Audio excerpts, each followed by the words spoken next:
All right. So the one playoff series that is interesting to me that is not Mavericks and Clippers is the Orlando Magic and the Cleveland Cavaliers, the 4-5 matchup in the Eastern Conference.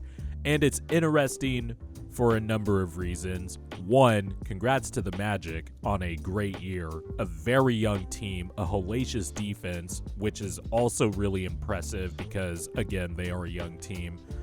And then we have the Cleveland Cavaliers, who may or may not be at a crossroad of sorts. They obviously tanked the last game of the season so they could get the 4 seed and have the matchup against the Magic.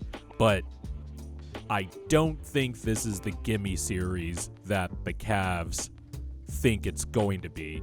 I actually think this is going to be a coin flip series, and I do think there are a few things the Magic can do to the Cavs to win this series and exploit weaknesses that were exposed on the Cavs last year with the Knicks series. I think the Magic can replicate some of that.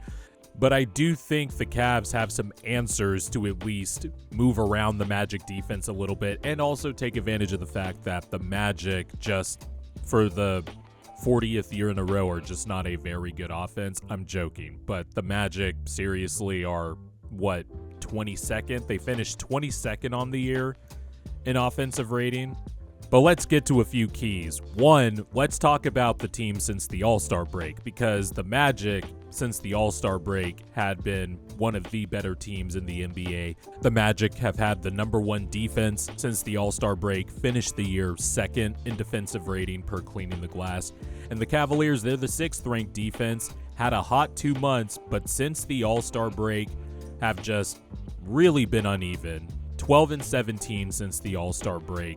And they've been bad on both ends of the floor. Not just offense, but yes, their defense has also fallen off. The Cavaliers are 23rd in defensive rating since the All-Star break, 21st in offensive rating since the All-Star break. And it's for a number of reasons. There have been some injuries here and there. Donovan Mitchell with the knee, getting plasma injection, I believe it was, into his knee, or PRP injection, and then getting a nasal fracture. That certainly did not help him, and he hasn't been the same player. But it just feels like the Cavaliers just aren't as crisp as they used to be, and really haven't been as crisp since the time period that Darius Garland and Evan Mobley were out, and it was Mitchell and Allen leading the show, and there was a bunch of three-point shooting everywhere. I'm not making any correlations, to be clear.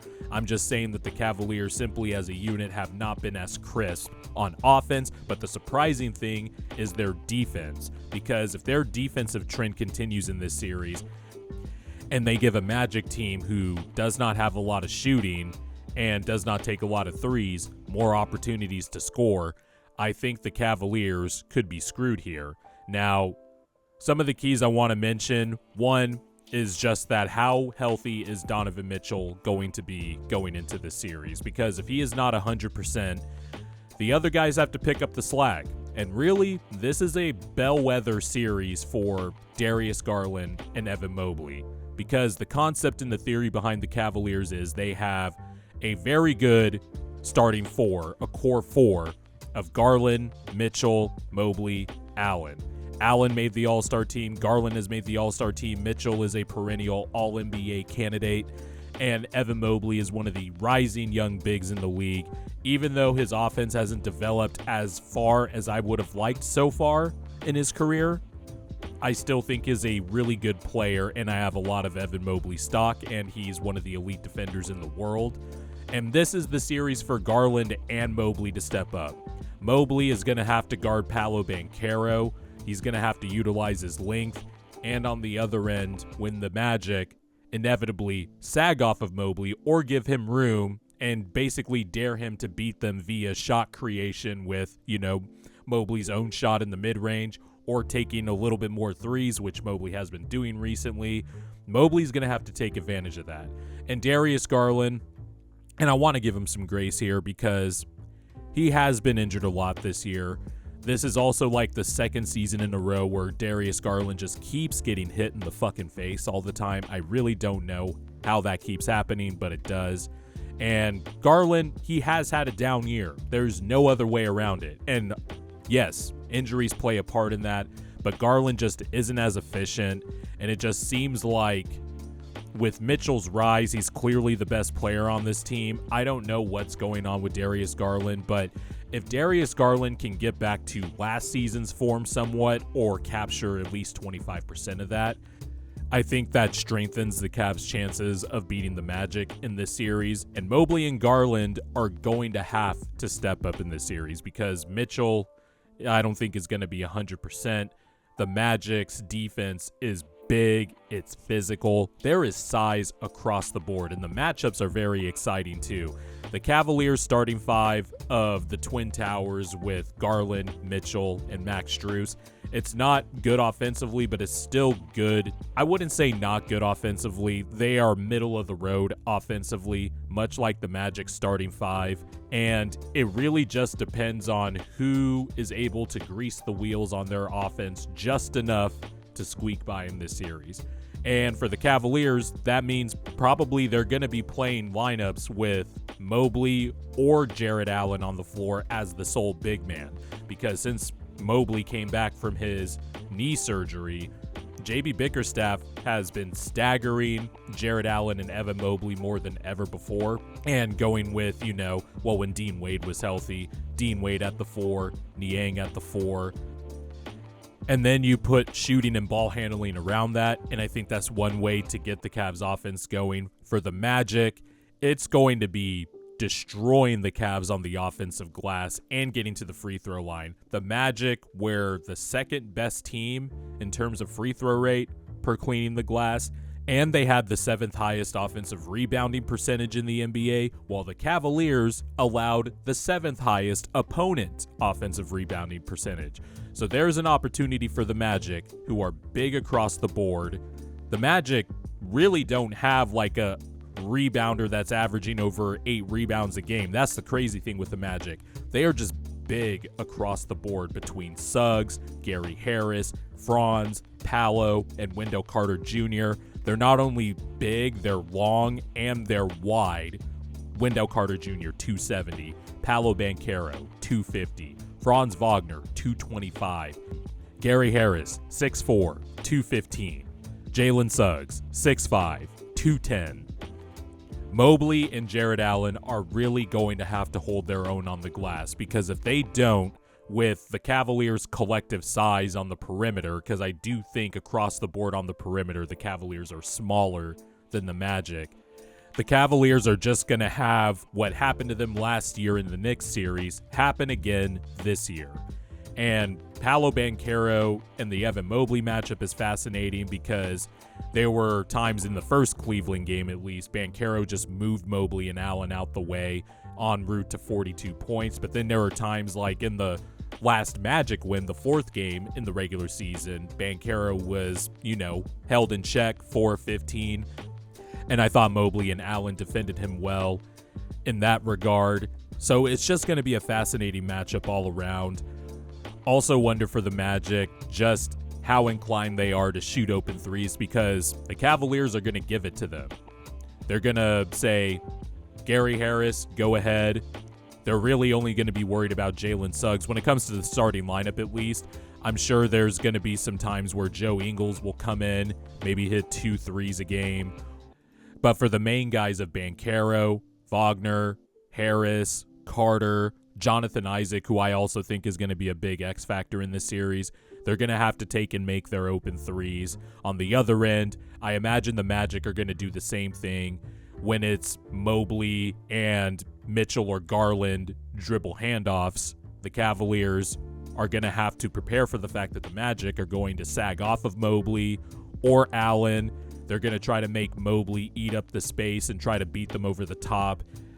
Jalen Suggs and Gary Harris are the perfect guards to have in a drop coverage type of scheme, which is what the Magic pretty much did against the Cavaliers in their 4 regular season matchups. The regular season matchups were kind of hard to parse because there were guys in and out. Really, the most healthy these two teams had been facing each other was the first regular season game and the 4th regular season game, both of which were in Cleveland. And the Magic pretty much ran drop while guards fought over the screen. And really, besides Drew Holiday and Derek White, you can't think of a better defensive backcourt well, off the top of my head at least, to guard a Mitchell Garland backcourt like a Jalen Suggs and Gary Harris backcourt. These two guys are big for their position. They're long. Jalen Suggs should be on an all-NBA defensive team. And so that part's going to be interesting. And it's going to be interesting to see how often the Cavs will roll with the double big lineup in closing situations, because I think it's going to come down to that. They're going to need all the offense and spacing they can get. And I think, and I forgot to mention this, but Dean Wade's injury, and it doesn't look like he'll play in game 1, that's going to be a big injury for the Cavaliers. Nobody thinks about a guy like Dean Wade, but a guy who's 6'10", can run the floor, can attack a closeout, shot 40% from 3 this year after just having serious confidence issues following that shoulder injury, and I don't blame him for that. But he has bounced back this year, and he has been injured with this knee sprain, missed the last 19 games of the season, and that's somebody that is a power forward that works for today's NBA that the Cavaliers could use to kind of spread the floor a little bit for one of the two guards, because if it's a Mitchell Allen-led lineup, those lineups were dominating while Garland and Mobley were out for those 2 months, and Dean Wade and Isaac Okoro, guys like Sam Merrill and their three-point shooting were a big part of that. Yes, even Isaac Okoro, who will also play a big role in this series, and he's going to have his hands full guarding guys like Banchero and Franz, because Isaac Okoro is 6'5", 6'6". He's been a great defender this year. I have a lot of Isaac Okoro stock, but that's a tough matchup for the Cavaliers. And I don't know if the Cavaliers have ultimately the horses in the matchup versus Paolo Banchero and Franz Wagner, as in comparison to the Magic, who have all kinds of answers they can throw at Mitchell, at Garland. They can scheme ways to funnel the Cavs offense. If they go with the double big lineup, they could sag off Mobley. They probably won't care if Mobley takes 5 threes a game in this series. They'll sag off of Jared Allen. They'll play the pick and roll with Garland and Allen with that drop coverage, and Suggs and Harris fighting over the top. So I wonder if the Cavs are going to do some counters, like maybe do some dribble handoffs, or maybe do some of those double staggered screens where both bigs are in the vicinity, or you take a big and a shooter and set the screen at the top and kind of confuse the defense that way, get the defense moving a little bit, because this Magic team is big. It's an interesting matchup across all levels. I'm interested to see what lineups the Magic will use when they go to their bench. You got Cole Anthony, who has played really well against the Cavaliers in this series.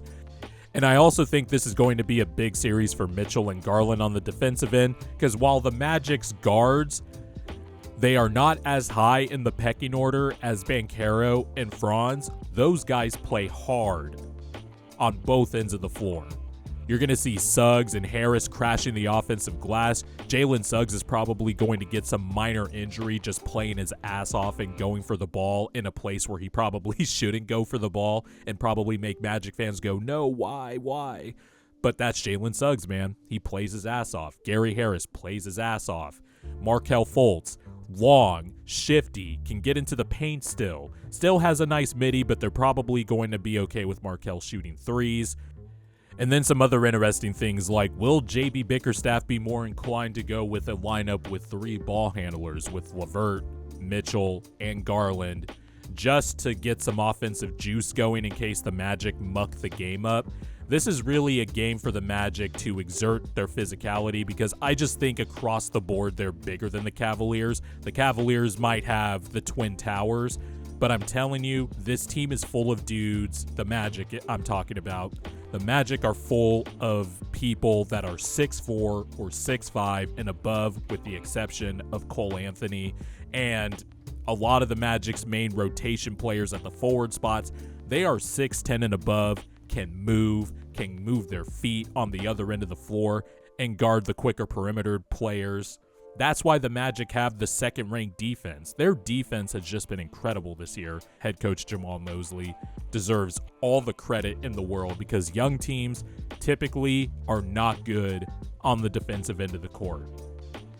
For the Cavaliers, I think one thing they could do is they themselves could try to attack the offensive glass. They weren't a good offensive rebounding team this year. They were 17th in offensive rebounding percentage, so they were closer to middle of the pack, but they're typically not an offensive rebounding juggernaut. But the Magic have allowed the second highest opponent offensive rebounding percentage in the NBA.